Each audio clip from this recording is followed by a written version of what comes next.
Don't have a written speech. At home, we don't give written speeches. We're told to speak from our hearts, and we have a great tradition of oratory at home. And when I asked or when my father heard me speak over the years, he would constantly say to me, "Please don't bring notes. Our people speak from the heart. The people deserve for you to be truly present.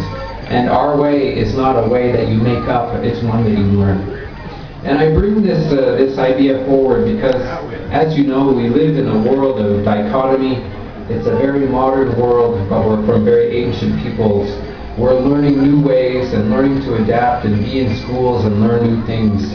But we have old knowledge from our ancestors that we carry with us, that's timeless wisdom that is so very, very good for us, and I know we carry those both. My name is Tlesla. My reserve is called Slayamin, or Sha'amin is the name of my people, and we're on the northwest coast of Canada, very close to the cities of Seattle and Vancouver. My parents are both from really tiny villages of less than 200 people, and I grew up way in the bush. Even though it was only a few hundred miles from Vancouver, you couldn't leave our land except by boat. And I was very lucky to grow up in such a traditional way. I didn't know how lucky I was. I thought we were poor because we didn't have money to buy clothes. But now that I'm older, I see how wealthy we were, how wealthy I was. My father would take me around to meet the old people, and he said that's our way, we sit with them. My father didn't learn English until he was quite late in his teens, and my mother went to a residential school when she was 3, and she was one of the first Indian women in Canada to graduate in the early 50s. So they were quite a mix, the two of them together. Later in life, like you, when I was in high school, and I know all of you have heard this, I call it the Great Red Hope Syndrome. Everyone would say, our people need help, you have to go to school, you have to go away to college and get a degree and help the people. And that really scared me. And when I was away in university in the city of Montreal, I saw a sign in a window, and it said, acting classes. And I was looking in there and I thought, imagine studying acting instead of studying the sciences like I was doing at the time. And as I was standing there imagining what it would be like to be in an acting class instead of a classroom, a woman came out and she said, "Are you an actor?" I was 17, and I just lied to her. I didn't usually lie to people, but I did that day. I said, "Yes, I'm an actor." And she said, "Come and audition for me tomorrow, I'm casting this movie." And the next day I auditioned, I was cast in a film. I went from being, you know how hard it is to be a student, from being a student to being, making $5,000 a week as an actor in the 1980s. And I switched my focus from education to acting. And I gave it all my heart for 12 years.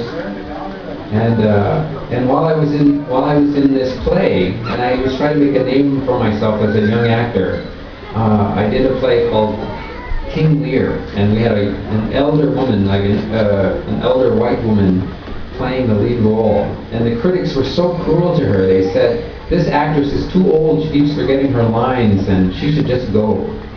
And I thought, our people would never do that to an elder. They would never disrespect them and say, "You're too old, get out of my way." And I was so outraged that I decided I would quit. I would quit acting. But there was this movie that was coming up, and it was written by Sherman Alexie, whom I had heard of, a great young American Indian writer. And I said, okay, I really love this movie.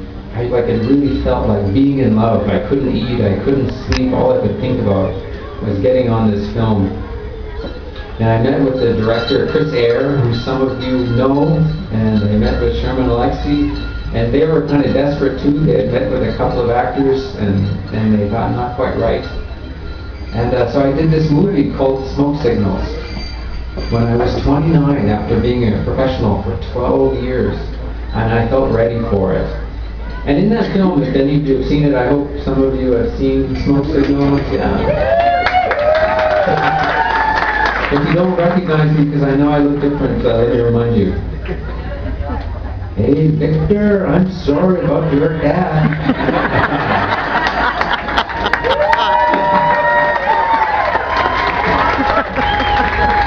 But when I did that movie, I'd been an actor for a long time, and I thought no one cares about Indians in TV or in movies. When I make this movie, I want to just create an old-time Indian, like people aren't seeing much anymore.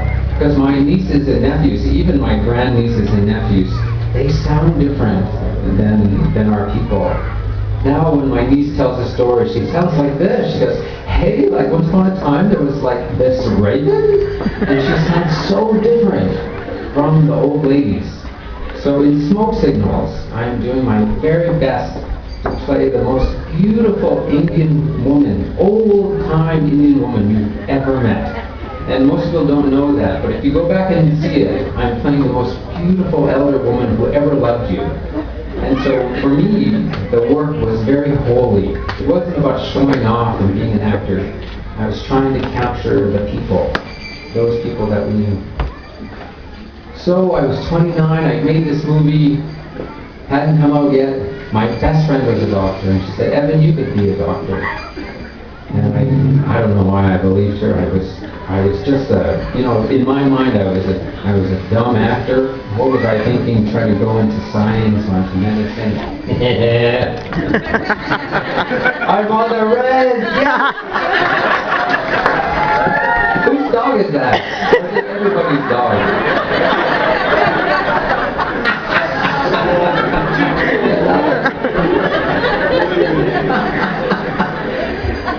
It's so good.